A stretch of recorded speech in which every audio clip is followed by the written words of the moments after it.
everyone. Welcome to Global Meetings Industry Day 2026, which is another term of GMID, the largest and most important event of the year. There are millions of leaders and professionals in the industry from around the world celebrating and advocating today, meetings, conferences, conventions, events, and so much more. So we're just so happy you all are here with us today. I'm Deborah Gardner, Hospitality Today Live host, and I am thrilled to be here again for another year of fantastic conversations. And we have a great one for you here today. You know, travel is essential. And how do we know? Well, according to 2024 reports, we have here that meetings actually generated $126 million, which supported over 620,000 jobs. So it is large. It is humongous. It's huge. I think the only industry bigger than the hospitality industry is the government. That's how big we are. And again, I'm so thrilled that you all are here and cannot wait to introduce to you Jim Thompson, who actually is a CAE and an IOM, and we're going to have him explain exactly what that is when we come back. So don't go far away. We'll be right here on GMID Day 2026.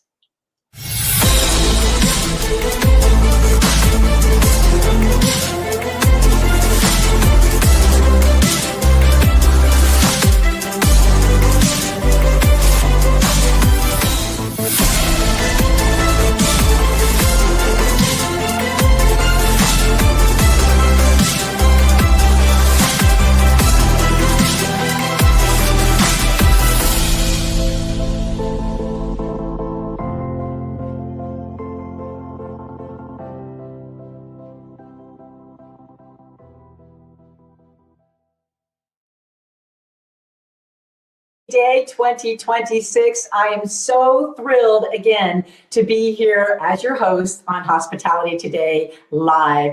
And our guest today, I'd like to introduce to you, who is Jim Thompson. He is a CAE, IOM, and President and CEO of Tying It Together Consultants. So let's bring him to the stage here. Hi, Jim. Hi, Deborah. How are you doing? I'm so excited to be here with you and to see you again, especially all the exciting news about you. I think it's been since 2023 that you've been on the show, and now you're coming back as a whole new entity, and I'm sure so many people want to know about you. And I think where we need to start is to have you talk about who you are, what you're all about, and what you've been up to, along with what is a CAE and an IOM? I mean, you know, Deborah, that's a fair question. I get that asked all the time. You know, I think anybody in our industry, whether it's hospitality or associations, we see all these acronyms after everybody's names and question like, what in the world are those? So first and foremost, CAE is the Certified Association Executive designation. There are about 4,700 of those in the U.S. today. That is actually a designation that is run through the American Society of Association Executives. And the IOM stands for the Institute for Organizational Management. That is a designation that's run through the U.S. Chamber of Commerce. Now, that does include both association and chamber professionals. And it's a great program. It's actually a 4-year program. I kind of almost refer it to almost like a master's level in chamber or association management, because you spend 4 years, a week every year at either, like, I know there's 4 different sites across the country. I did mine at Villanova University, and, you know, they bring in just these amazing instructors just to talk about various aspects of the association management profession. And so once you graduate, you get your IOM degree. So yeah, so CAE, IOM, all those things. It basically just certifies that I've been in this profession for a long time now. So. Yes, you have. Yes, you have. And it's so fun because I actually got a chance to meet you a couple of years ago and to work with you as well. And as a matter of fact, I was able to dig up one of these. I love it. You and I. That's a nice flashback. It is a great flashback here in Phoenix, Arizona. I know one of your keynote speakers got ill the night before, and I was so happy to jump in at that time, because I tell you what, we wouldn't be sitting here together probably. Absolutely. We didn't know each other. Yeah. Hey, it's But the thank you power of so much. relationships, right? Right, exactly. That's what we're all about. And I'm so glad you explained what, your credentials are, because there's a lot of new people in the industry that really don't know about that. And again, that's what's so great about having you as an expert here. And I want you to tell us a little bit about your services as a consultant, and your necktie as well, that your trademark. That's how I always remember you by. Tell us a little bit about what's going on with the consulting. Yeah. So, it's interesting. A good friend of mine who I know you know really well, Stan Phelps, who's also a professional speaker in this industry.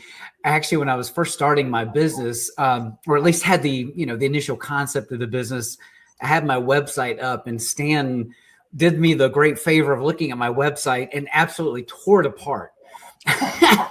And well, it's funny because he said, Jim, I've known you a long time. He's like, I'm sure you know Simon Sinek's book, It Starts With Why, correct? And of course, yes, Stan, I know about the book. He said, nothing on your website talks about why you're doing this. Like, what is your whole thing? Like, what is a part, like, why are you doing this work? I mean, that's what people want to know. But if you, as a consultant, they want to know, what is it about this profession or this industry that sparks something in you that excites you to make you want to do this work in the first place. So, I kind of started really thinking about that and went back to my origin story a little bit. And if you don't mind, I'll just kind of elaborate on that just really briefly. But so I am a recovering newspaper reporter. I was actually a reporter for about 4 years at the News and Record in Greensboro. And, I got to this point where I knew this wasn't it. I knew I just did not want to be a reporter for the rest of my life. And so I actually went back to my university where I graduated at UNC Greensboro and talked to a career counselor and just asked, I don't know what it is I want to do. I'm not sure. English degree, the political science degree, the concentration in journalism, what in the world? And she, we talked quite a bit, but she just asked this one question. It was like, well, what is it that you like to do for fun? What is it you enjoy? And it just so happened at the time I was very involved in a community service organization, which, Deborah, I know I'm a Gen Xer. I don't know what millennial generation you tend to fall in necessarily, but right. Well, so what the JCs are. Like a lot of if anybody who's under Gen X probably doesn't know what even the JCs are. But in Greensboro, we had a very large JC organization, and I was very involved in it. Had served on the board. And anyway, she made some comment to me that, every time you talk about volunteering in this organization, you get this like glimmer, just this little sparkle in your eye. And she asked me, have you ever considered about going to work for nonprofit organizations? Actually, and of course, me as a reporter, I'm like, well, I already don't make any money in the newspaper business. Why would I want to work for a nonprofit? Like, they don't make money, right? Totally opposite. Yeah, she's like, no, despite what you think, nonprofits do make money. So anyway, long story short, I did end up leaving the newspaper business, getting into working for an association, working for the North Carolina Association of Realtors and I was there for about 5 years, went on to be an executive director for AENC, and then working for an association management company. And then, had a brief little stint working for a chamber of commerce. And then after that didn't quite work out the way I was hoping it was going to work out, it gave me sort of pause to think, well, what is next? I don't know what that might look like. And, after serving 25 years in this profession, I just thought, what a great chance to be able to give back in a way that's unique, but also potentially open my own business. And so, because I just have such a passion for what associations do and what they do for our communities. And I thought, I love governance, I love strategic planning, I love membership development. So, like you said, because the bow tie was my brand, it's always been something I've done for many years. Went on ChatGPT and kind of threw out all kinds of random names, and sure enough, the whole tying it together consulting just sort of came to fruition, and sure enough, it happened to be available on GoDaddy as a domain. So here we are tying. Yay! That's very rare. I was surprised by that. I think it was very serendipitous. I bet. Oh, I just love that story. I really do. Yeah, the tie thing, necktie, that is you. And if people don't remember your name, they'll remember the Right. necktie. And there's something about you that when you've been in the newspaper industry, I've been in the radio and TV. The beauty of what you're doing right now, Jim, is in consulting. It has to do with a lot of research and homework. You have that background. I can vouch for that. And the research that you do, you bring to fruition. And let me give you an example of what I know about you is your weight loss. Your weight loss, you did something spectacular to where, which tells us about progress. It tells us about setbacks. It tells us about success. Just for you going through the research, the homework of, trying to find out what worked for you in weight loss, and researching all that. And then you did it. Tell us about this. Oh gosh. Yeah. What a great story. So, yeah, actually one of the things that, again, also somebody I know you're really familiar with, Larry Long, also a professional speaker in our hospitality space. When I had mentioned that I was going to be starting this business, one of the things that he was very adamant about when I was talking about my LinkedIn strategy, he made it very clear that, one of the things you need to make sure to do is talk about your personal journey. Because again, when you think about consultants and what we do in the hospitality space is people do business with people. And so they want to get to know you and your journey. And so I actually did just recently write a blog about my weight loss journey. And it was one of those things where, just to kind of brief recap, but it was back in I think it was 2015. I was over 325 pounds, had never really worked out before, had never ran more than a mile in my life.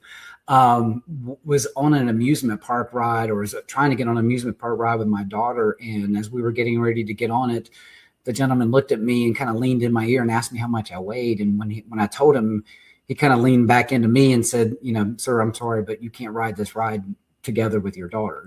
You weigh too much. And it was one of those moments in my life where it just completely just changed me. And I knew that I needed to make a difference and make a change. So like you said, it wasn't a short progress. It's like everything, people always say, I use the phrase in running, it's a marathon, not a sprint, because it really was. It was an 18-month journey. And it was just putting in the hard work. And, I just, again, some trials and tribulations and, and I'm not going to lie, like, 21 and 22 22 and 23, I've probably I got down to just around 215. So I lost about 110 pounds. And like in the past year, I had gotten back up to about 270. But it's one of those things, like, it happens, like I said, I beat myself up all day long, but it's like, what, it happened. And I got back on it. I'm like, all right, I'm back down to about, 235 again. So I'm like, all right, feeling better. But it's one of those things. But I feel like I've also been doing a lot more strength training in the last little bit. So I'm thinking that's more muscle weight, Right. So all these lessons you can learn, and you're such an experienced association professional. You're a leader connector. You're about governance, strategy, people, and purpose.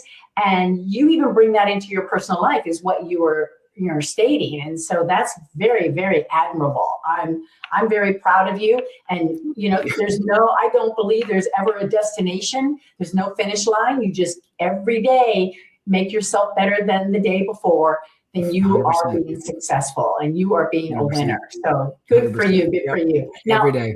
Yeah, exactly. Question for you, because I've been asking this question to people lately. So, good. So do you make your bed up every morning? Do you make your bed every morning? That's the first thing I do every morning. Love it. First thing when I get out. Here. Yeah, I think I learned that from my mother. As a matter of fact, my mother always made the bed first. And my dad would say sometimes he'll go to the bathroom and he'll come back and the bed's already made. He's like, I'm trying to get back into bed. Love it. I'm trying to get back into bed. Yeah. Well, it's already made, so I guess I'm not going to bed, he says. Right. So yeah, I've been starting to ask that question lately, just because I think it's one of those things of like. It's a great question. It's a great question, for sure. Okay, now let's get on a serious note here because, again, I think a lot of people want to know your brilliancy in the industry, and you have 25 plus years in it. So my question here is, what in particular do you feel is the most urgent need for associations that really help you serve them? In other words, what's going on in the industry that you need help with?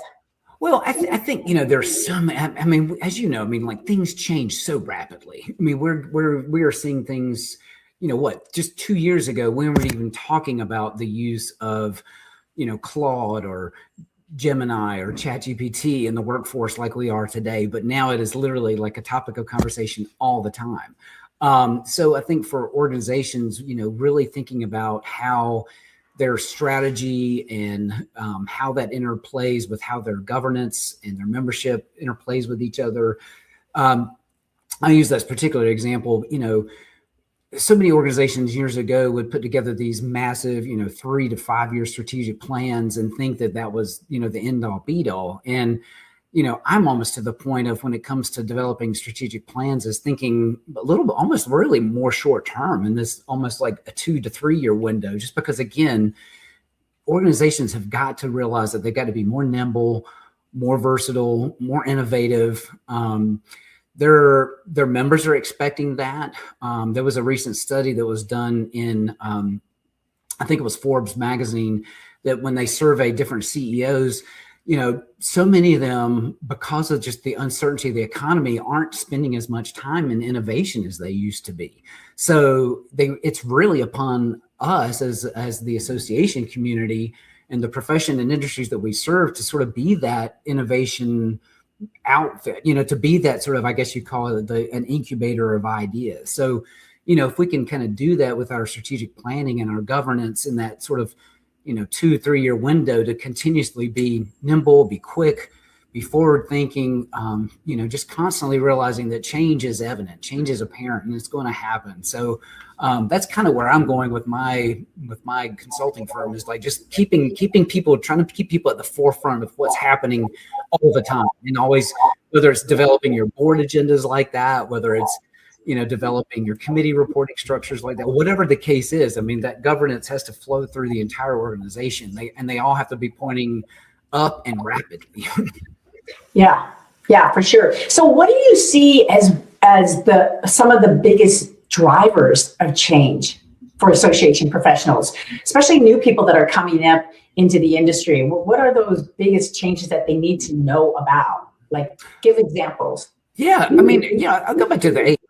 I mean, I think that's probably one of the biggest dynamic shifts in that we've seen in recent years. And, one of the things that, and I'm not naming names by any means, but it really kind of terrified me just recently, because who I would refer to as probably one of the biggest industry strategists just recently did a webinar, and on the very first slide made some statement that none of his presentation or information was gathered through the use of AI.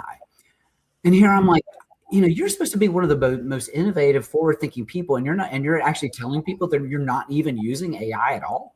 I mean, that should be concerning. I mean, to me, just because AI doesn't have to be scary. I mean, you just have to embrace it and humanize it. I mean, there's ways to utilize it in a human aspect that make it something that, I mean, I was just on a call today with a good friend of mine who has developed a company that is literally taking it is literally flipping the tables on developing online learning modules, that he can literally build an entire learning module online with the use of AI within hours, compared to what used to take months. I mean, it's unreal. So, again, it's one of those things. It's like, we have to figure out how can we embrace this and use it and humanize it, and not necessarily look at it from a scary, big thing. Because I mean, people used to say that when the horse and buggy were riding around, and they would see the cars driving down the street, and it would spook the horses, and like people would be like, "Oh, I'll never get behind a wheel of that thing," and we are. Yeah. So what is your take on the scariest question of all out there is, will it replace humans, especially in the association market? No, Now, here's the thing. Now, will it replace certain jobs, certain tasks? 100%. But that doesn't mean it needs to replace people.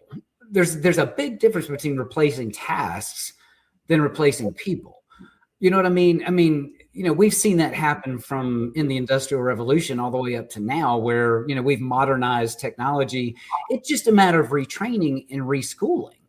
There was years ago that there were absolutely no robotics in an industrial manufacturing facility. But I don't know if you've had a chance to walk into any modern manufacturing facility, but you can eat off the floors. Like, they're absolutely spotless. Yeah. Because so much of it is robotic automation, so, but now that there's still people working there, right? Still people that have to be a part of that. It's just a matter of reschooling and retraining. We've got to be thinking that, now I do admit the day and age of the 4-year college education is probably going to start dwindling, and we're going to see a lot more of this 2-year certifications, credentialing, things like that. I agree. And associations should be embracing that, because we're at a precipice where we could be and there was just recently some tax legislation in the, what do you want to call it, the big beautiful bill, that actually allows people to use their 529s to use it for post-secondary certifications and credentials. Because that was always the big concern about getting one of these 529s was, well, what if my son or daughter doesn't go to college in a 4-year school or a 2-year school? What are they going to use it for? Well, now if they become a welder, they could potentially use that 529 for recertifications down the road now, which is fantastic. That's what education is going to be all about now. It's going to be constant relearning and retraining. And that's how we make sure we don't lose that human aspect.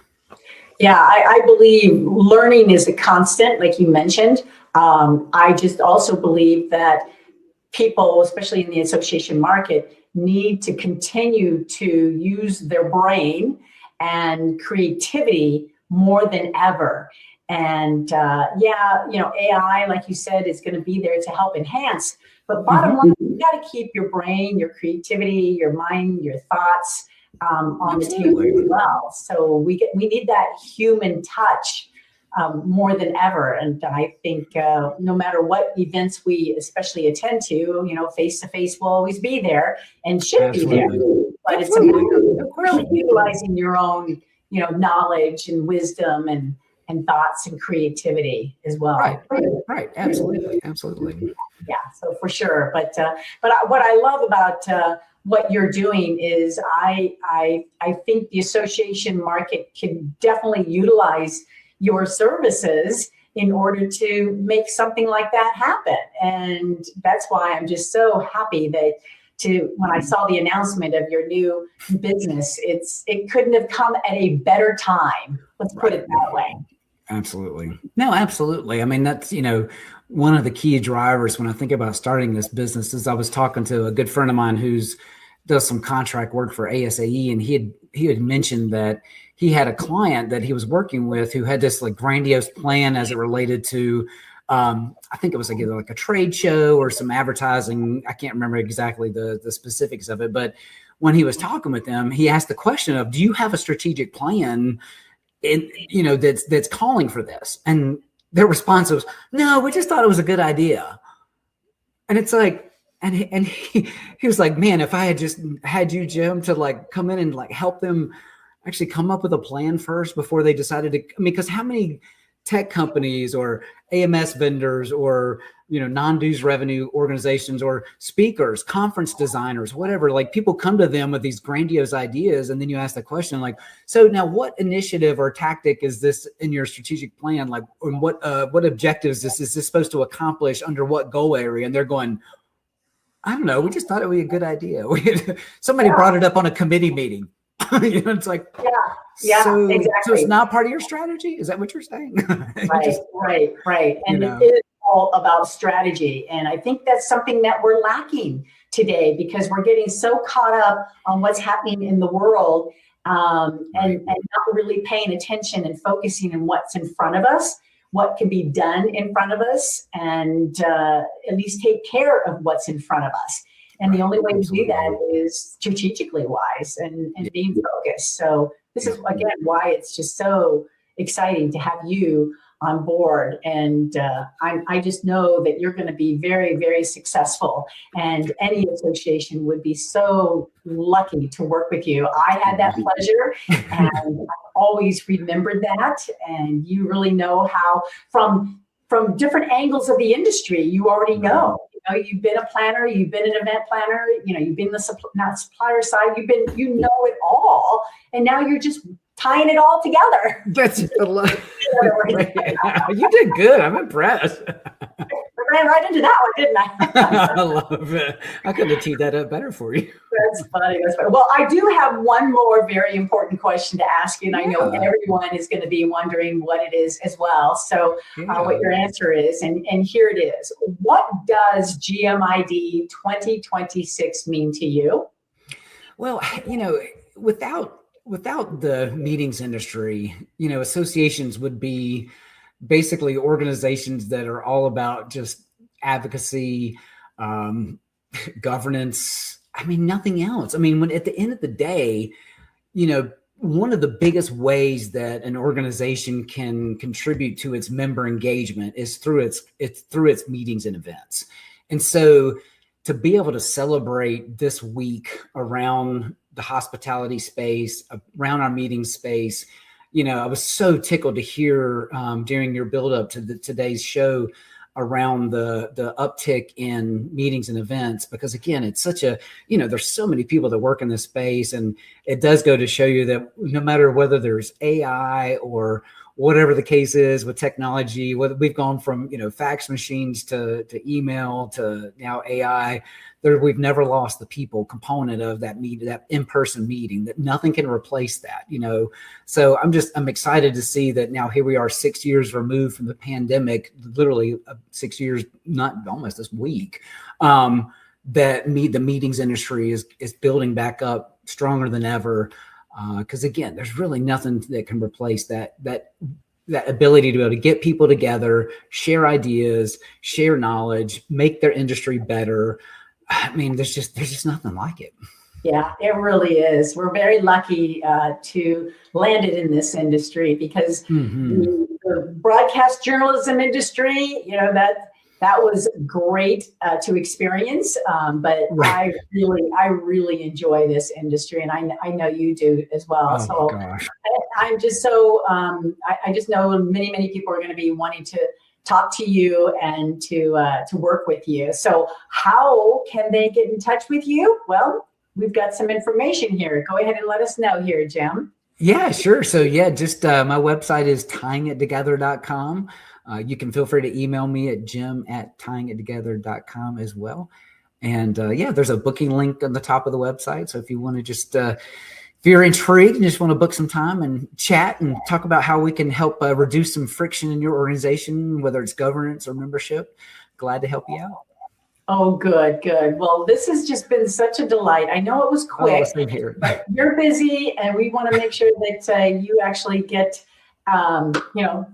to the phones. Right. And I know I'll see you at many of the industry events while you're letting everybody know this is what you are doing now. And I'm just thrilled that we were able to connect. So again, thank you, Jim, for being with us here on GMID Day 2026. And hopefully everybody enjoyed today's show. And we'll see everybody again. So thank you, Jim. Thanks, Deborah. I appreciate it. You bet.